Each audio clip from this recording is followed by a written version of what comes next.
भौजी, तुम सदा सफेद धोती क्यों पहनती हो? मैं क्या बताऊं, मुन्नी।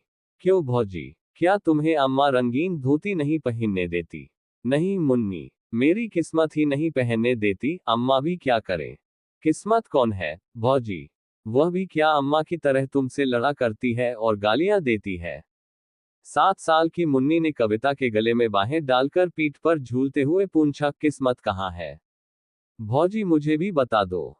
सिल पर का पिसा हुआ मसाला कटोरी में उठाते हुए कविता ने एक ठंडी सांस ली, बोली, किस्मत कहाँ है मुन्नी, क्या बताऊं। आंचल से आंसू पोंछकर कविता ने तरकारी बघार दी। खाना तैयार होने में अभी आध घंटे की देर थी। इसी समय मुन्नी की मां गरजती हुई चौके में आई, बोली, 10 साढ़े 10 बज रहे हैं, अभी तक खाना भी नहीं बना। बच्चे क्या भूखे ही स्कूल चले जाएंगे? बाप रे बाप, मैं तो इस कुलच्छनी से हैरान हो गई। घर में ऐसा कौन सा भारी काम है जो समय पर खाना भी नहीं तैयार होता है? दुनिया में सभी औरतें काम करती हैं, या तू ही अनोखी काम करने वाली है? एक सांस में मुन्नी की मां इतनी बातें कह गईं और पटा बिछाकर चौके में बैठ गईं। कविता ने डरते डरते कहा, अम्मा जी, अभी तो 9 ही बजे हैं, आध घंटे में सब तैयार हो जाता है, तुम क्यों तकलीफ करती हो? चिमटा खींचकर कविता को मारती हुई सास बोली, तू सच्ची और मैं झूठी। 10 बार रान से कह दिया कि जबान न लड़ाया कर, पर मुंह चलाए ही चली जाती है। तू भूली किस घमंड में है? तेरे सरीखी 50 को तो मैं उंगलियों पर नचा दूं। चल हट, निकल चौके से। आंख पोंछती हुई कविता चौके से बाहर हो गई। जरा सी मुन्नी अपनी मां का ये कठोर व्यवहार विस्मय भरी आंखों से देखती रह गई। कविता के जाते ही वह भी चुपचाप उसके पीछे चली, किंतु तुरंत ही माता की डांट से वह लौट पड़ी। इस घर में प्रायः प्रतिदिन ही इस प्रकार होता रहता था। बच्चे खाना खाकर समय से आध घंटे पहले ही स्कूल पहुंच गए। खाना बनाकर जब मुन्नी की मां हाथ धो रही थी तब उनके पति रामकिशोर मुवक्किलों से किसी प्रकार की छुट्टी पाकर घर आए। सुनसान घर देखकर बोले, बच्चे कहाँ गए सब? नथुने फुलाती हुई मुन्नी की मां ने कहा, स्कूल गए, और कहाँ जाते? कितना समय हो गया, कुछ खबर भी है? घड़ी निकाल कर देखते हुए रामकिशोर बोले, अभी 9:30 ही तो बजे हैं, मुझे कचहरी भी तो जाना है ना। मुन्नी की मां तड़प कर बोली, जरूर तुमने सुन लिया होगा। दुलारी बहू ने 9 कहा था और तुम 9:30 पर पहुंच गए, तो इतना ही क्या कम किया? तुम उसकी बात कभी झूठी होने दोगे? मैं तो कहती हूं कि इस घर में नौकर चाकर तक का मान मुलाहिजा है, पर मेरा नहीं। सब सच्चे और मैं झूठी, कह के मुन्नी की मां जोर से रोने लगी। मैं तो यह नहीं कहता कि तुम झूठी हो, घड़ी ही गलत हो गई होगी, फिर इसमें रोने की तो कोई बात नहीं है। कहते कहते रामकिशोर जी स्नान करने चले गए। वे अपनी स्त्री के स्वभाव को अच्छी तरह जानते थे।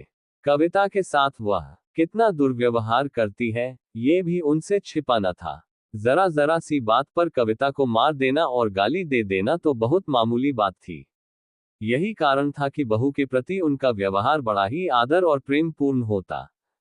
कविता उनके पहले विवाह की पत्नी के एकमात्र बेटे की बहू थी।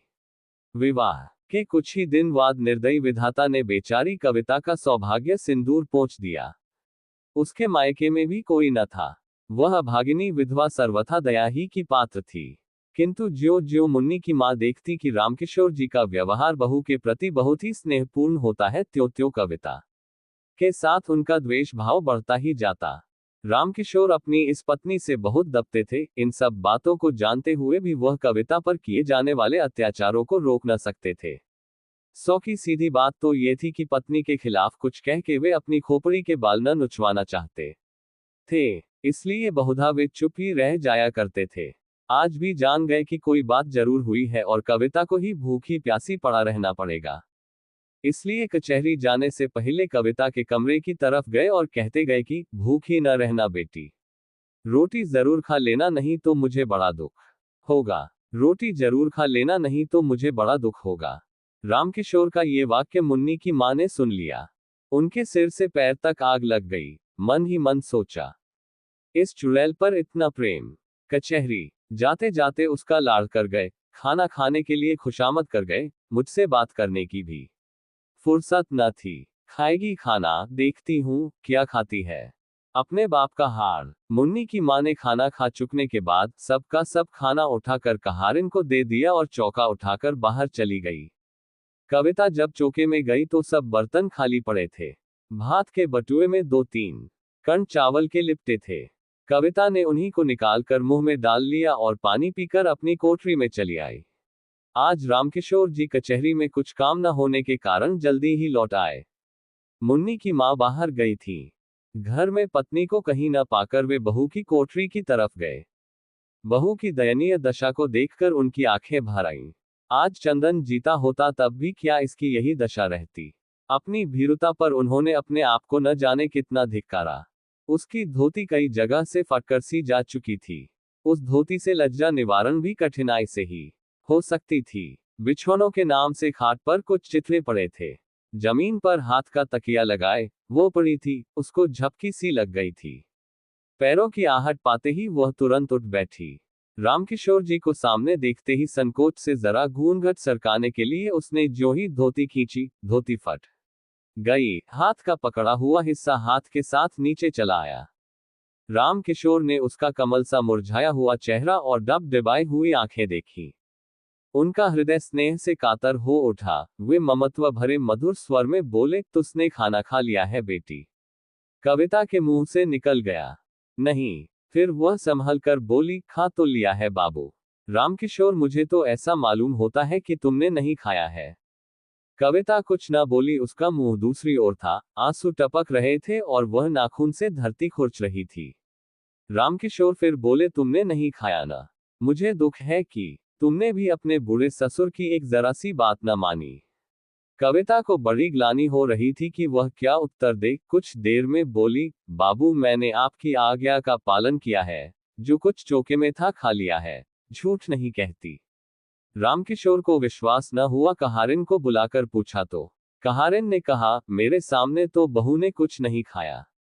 माँ जी ने चौका पहले ही से खाली कर दिया था, खाती भी तो क्या।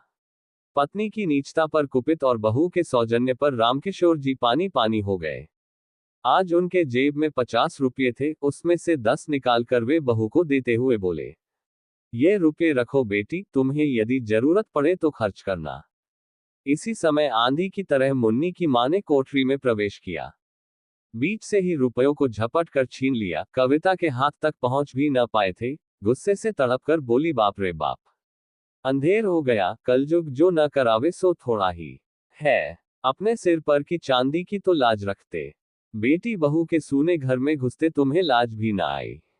तुम्हारे ही सर चढ़ाने से तो यह इतनी सर चढ़ी है। पर मैं न जानती थी कि बात इतनी बढ़ चुकी है। इस बुढ़ापे में भी गड्ढे में ही जाके गिरे। राम राम, इसी पाप के बोझ से तो धरती दबी जाती है। वे तीर की तरह कोठरी से निकल गईं। उनके पीछे ही रामकिशोर भी चुपचाप चले गए। वे बहुत वृद्ध तो न थे, परंतु जीवन में नित्य होने वाली इन घटनाओं और जवान बेटे की मृत्यु से वे अपनी उम्र के लिहाज से बहुत बूढ़े हो चुके थे। ग्लानि और क्षोभ से वे बाहर की बैठक में जाकर लेट गए। उन्हें रह रहकर चंदन की याद आ रही थी। तकिए में मुंह छिपाकर वह रो उठे। पीछे से आकर मुन्नी ने पिता के गले में बाहें डाल दी। पूछा, क्यों रोते हो बाबू? रामकिशोर ने विरक्ति के भाव से कहा, अपनी किस्मत के लिए बेटी। सवेरे मुन्नी ने भौजी के मुंह से भी किस्मत का नाम सुना था और उसके बाद उसे रोते देखा था। इस समय अब उसने पिता को भी किस्मत के नाम से रोते देखा तो उसने विस्मित होकर पूछा, किस्मत कहाँ रहती है बाबू? क्या वह अम्मा की कोई लगती है? मुन्नी के इस भोले प्रश्न से दुख के समय भी रामकिशोर जी को हंसी आ गई और वे बोले, हाँ, वह तुम्हारी माँ की बहन है। मुन्नी ने विश्वास का भाव प्रकट करते हुए कहा, तभी वह तुम्हें भी और भौजी को भी रुलाया करती है। अगर आपको स्टोरी अच्छी लगी हो तो लाइक, कमेंट और चैनल को सब्सक्राइब जरूर करें। धन्यवाद।